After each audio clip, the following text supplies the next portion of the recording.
Hello guys, welcome back. This is Africa Minute, and you see the thumbnail, you see the title, get what I'm saying?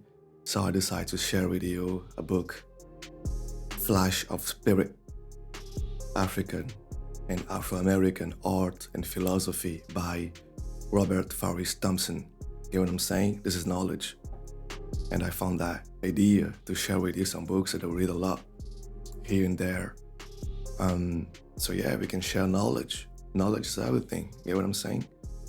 It helps you to deprogram yourself, to be prepared to confront the world outside. And if someone is telling you crap about Africa and the diaspora, you have the knowledge to debunk them. You know what I mean? And like I say, one family, different lineage, one tree, different branches. And I'm talking about the tree, the family being Africa. You know what I'm saying? And the lineage and the branches being Black Americans, Black Caribbeans, Black Latinos, Black from Europe, Black from Asia, Black from Middle East. This is it. This is life, knowledge. And from today, I'm gonna share with you books that I read, and you know, this is how we do here. African Minute. Let's jump in, guys. Today's video is from the Sabi Shop. Jay-Z just said this about France and Africa. Here's why. Let's go. It still has a connotation of racism in it, how people look at you. And we know about the French relationship with Africa and their money and blah, blah, blah. There's a lot of deep things that's happening at one time. Now, why does Jay-Z need to mention the relationship between France and Africa in an interview he makes about songwriting? And he said, we all know about the relationship between France and Africa. The truth is, I think people do not really know just how bad the relationship between France and Africa is. So that is what this video is going to be about. There's been some recent developments, as well as historical developments, as well as how they continue to slap Africa and Black people in the face simultaneously. France just spent 9 million euros opening an African cultural center in Paris. African art, African music, African creativity celebrated in the heart of Europe. Anytime a French official steps onto a stage, on a podium, or somewhere in front of the world, they can point to that and say, look at how much we love Africa. Look at how we celebrate African culture. We are Africa's friends. But here's what they do not promote about the continent. Week after week, day after day, I see France backing armed groups in the Sahel, plotting to remove African leaders, running to bring down governments it can no longer control. And just this week, a former French soldier arrested for planning to cut an entire country's power grid, a coordinated attack covertly done from the shadows. There's even an accusation that France has a list of African presidents it's actively seeking to assassinate. That's not new. You know what I'm saying? That's not new. For those who know, that's not new. They've been plotting since the beginning. And it's not only France. It's every country. You know what I'm saying? From the Middle East country, European country, America, all of them want the downfall of Africa. They are ready to loot the continent, the minerals, while keeping Africa poor. Why pointing the finger towards Africa and to come here, we don't want you here. While opening centers, displaying African culture, African history, while saying we don't have a history, we are savage. You know what I'm saying? We know these things. That's the reason why I'm telling you we need to read Flash of Spirit. You know what I'm saying? African and Afro-American philosophy and history and art, culture. We are linked. We are the same. We have the same roots, despite some people on the internet trying to divide and conquer us. Unite, we stand. Divided, we fall. That's it. We know these things. We need to keep the knowledge alive. We need to share the knowledge. We need to protect our people. We need to teach our people on the motherland, on diaspora. We need to come together. This is the time. This is 2026.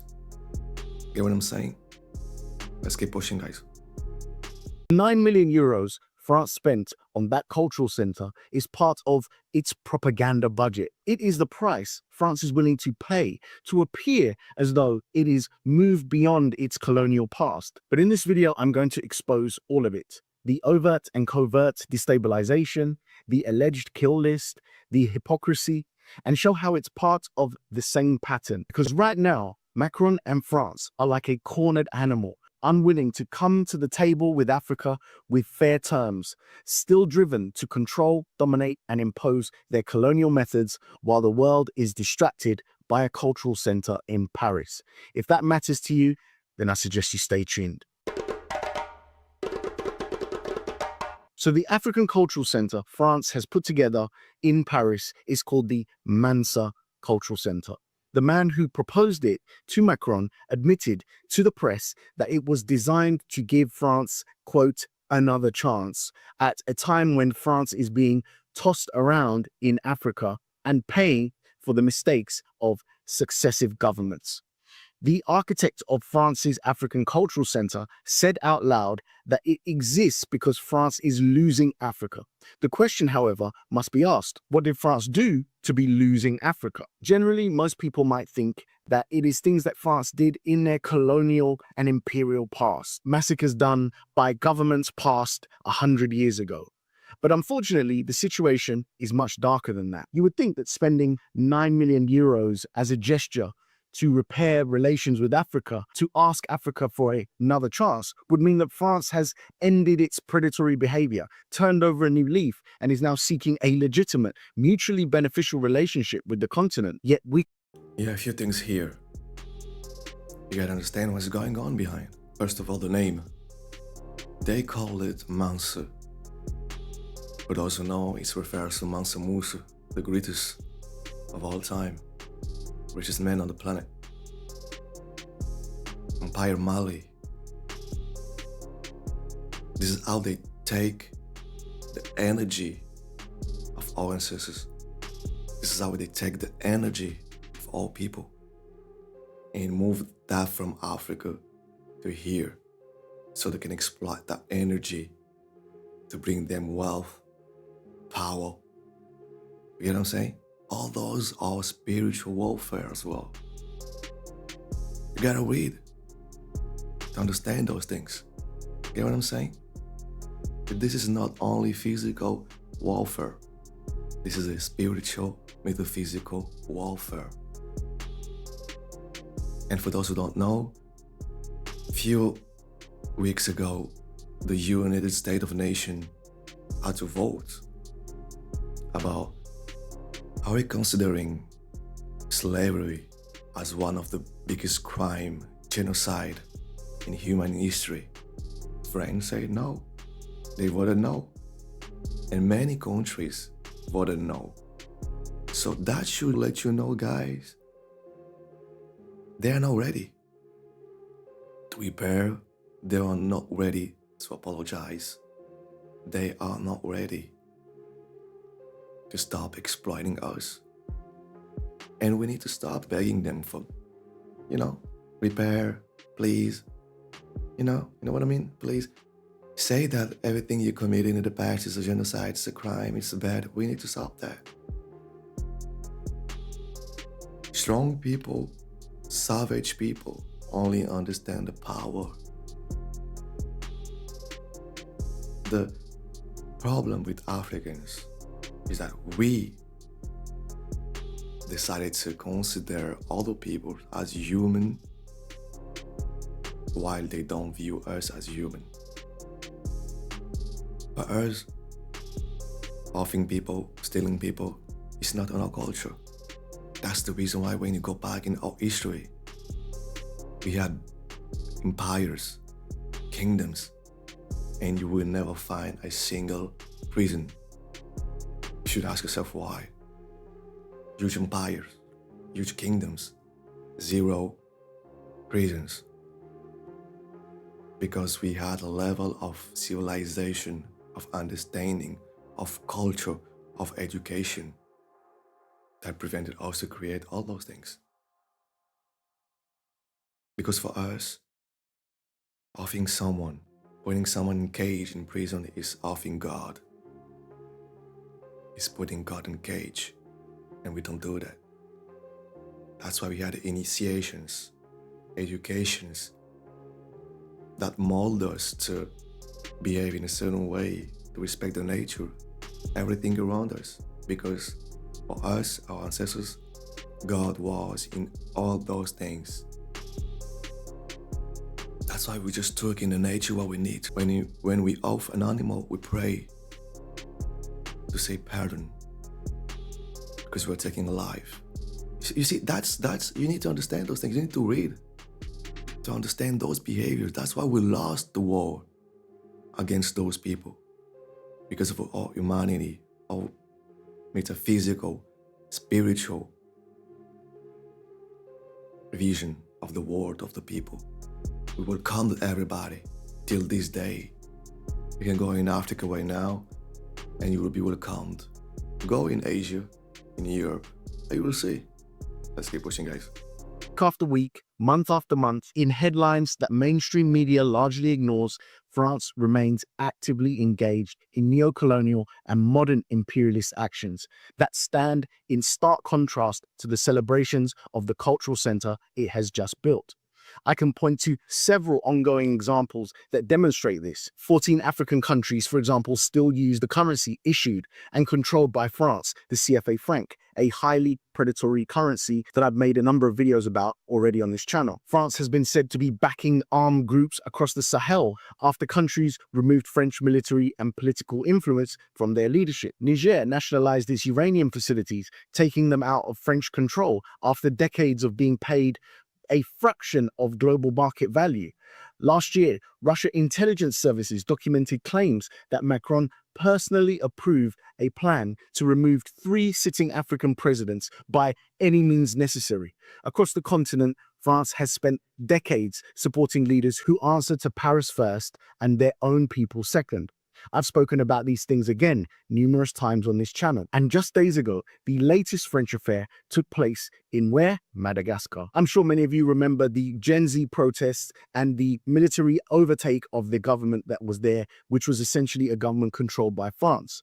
The reports say, however, this week that a former French soldier named Guy Barrett was arrested for plotting to cut Madagascar's entire national power grid. The plan was to cause a total blackout, flood the streets with chaos, pull security forces away from government buildings, and use that opening to bring down the current government installed after the people of Madagascar ousted their previous leadership months ago. The president, who was removed, of course, held a French passport. You see, it seems that France cannot accept that leaders in former colonies don't have to be French citizens. The operation was being coordinated through WhatsApp in a group called Revolution of the Brave Citizens. And there was a Madagascar army colonel who was recruited and participated in that plot as well. When Madagascar arrested the former French soldier, Mr. Barrett, they also expelled a French diplomat. France called the whole thing lies and said the accusations were incomprehensible. And I guess one might say the evidence is circumstantial. It's essentially a black ops operation that has no direct formal link to the French government. But everyone can see the potential outcome gain if this plot went through. France would come out victorious and bring things back to the status quo before their puppet government was ousted. Remember, this is the same France that just spent 9 million on creating an African cultural center. So how does a country spend millions celebrating African culture while running a sabotage operation on the same continent? The answer is that France is cornered, they're desperate, and they are beginning to lose the benefits that they've been getting from pillaging the continent of Africa for decades. When France had real power over Africa, it did not need cultural centers or WhatsApp plots. It used banks, currencies, military bases, and diplomats. It was clean and invisible, because the world never read African French revolutionary journalists. Not to mention, the mainstream news in many of these countries was French-owned anyway. And that status quo worked for 60 years and more. But now it seems they've learned nothing from their own French Revolution.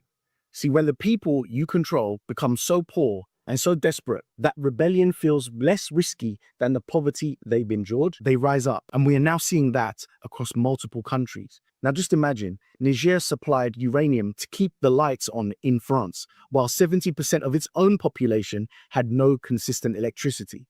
Something was bound to break. With the rise of the internet and social media, and more people calling this behavior out, these populations are beginning to understand how they have been cheated, manipulated, and stripped of their That's good news. Because 2026, every black person, African descent, from Africa, from Europe, from Asia, from Middle East, from America, from Caribbean, from Latin America, we are connecting. We are making those videos. That's why, by the way, support the video, like, comment below, subscribe to the channel, share the videos. That's helps to connect more people, all people, you know what I mean? To spread the knowledge, to connect to the world, wherever we are. You get what I'm saying? We need that support. We're making those videos for you guys, to share the knowledge, to create a bond, you know, here in France, in Africa, in America, in Caribbean, in Latin America, in Asia, in the Middle East. We need to come together. You know, one family, different lineage, one tree, different branches. This is how we're gonna succeed. Don't believe those who are saying that, yeah, now we have nothing in common. We need to part ways and do our thing. No. They are not doing their thing by themselves, divided.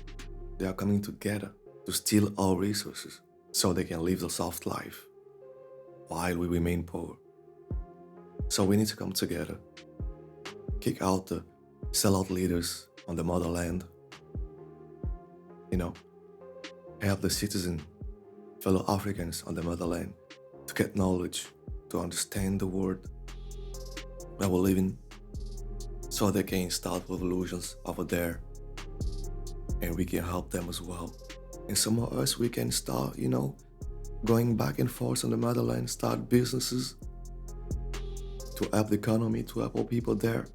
I traveled in Zanzibar, and I saw a lot of foreigners there, Asian, Turkish, Europeans enjoying the soft life, Indians, opening businesses everywhere.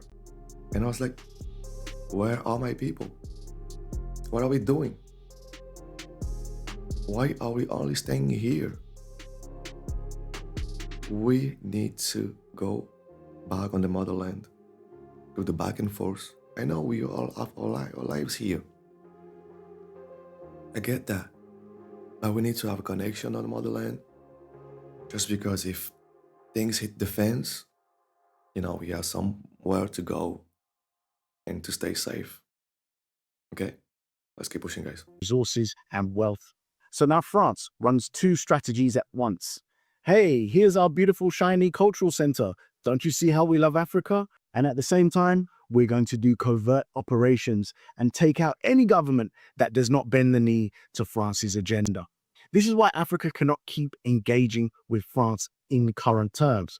You cannot negotiate with a government running a propaganda campaign with one hand and a kill list with another. And every African country that keeps doing business with France right now is legitimizing both the cultural center and everything happening behind it. Africa needs to reject this relationship, not reduce it, not renegotiate it, reject it. France needs to be given two choices and two choices only. Come to Africa with fair and equal and respectful terms, or do not come at all. If France wants to keep on doing covert actions of aggression, that must be met with real consequences. And what are the consequences? Well, we have to hurt France in the only way we know how. And we should do that continent-wide. Yes, it would be painful, but not only would it be providing solidarity to those countries that are constantly being destabilized and pressured by France, but it would cut off vital resources that France needs to keep its economy running. This is how a unified Africa could play its part. A country not in Sahel, where the destabilization is happening, can say, until France ends what it's doing in Burkina Faso, Mali, and Niger, any formal business with Paris and the CFA franc must go as well. And you could say the same thing about the CFA franc. Until that's gone, then we're not going to do business with France. France could change its policies. It could reflect and recognize that the era of exploitation must end. It could take that 9 million euros and invest it in building genuinely mutual beneficial trade with former colonies. But if that wounded animal, that cornered animal of France, still believes that setting up an African cultural center in Paris can make up for the ongoing actions outlined in this video and more, then that attempt will ring hollow. I personally think it's time for change, and I think the world can see it for what it is now. Thanks, brother, for the video. The Subi shop, you know what I mean? Facts about facts. You know, you guys let me know what you guys think. Do you agree or disagree? Comment below. And please guys, don't forget to subscribe. It helps the algorithm. You know, share. Let's come together. Let's unify. And yeah, this is African Minute. Like I say, one family, different lineage, one tree, different branches. See you next time. Peace.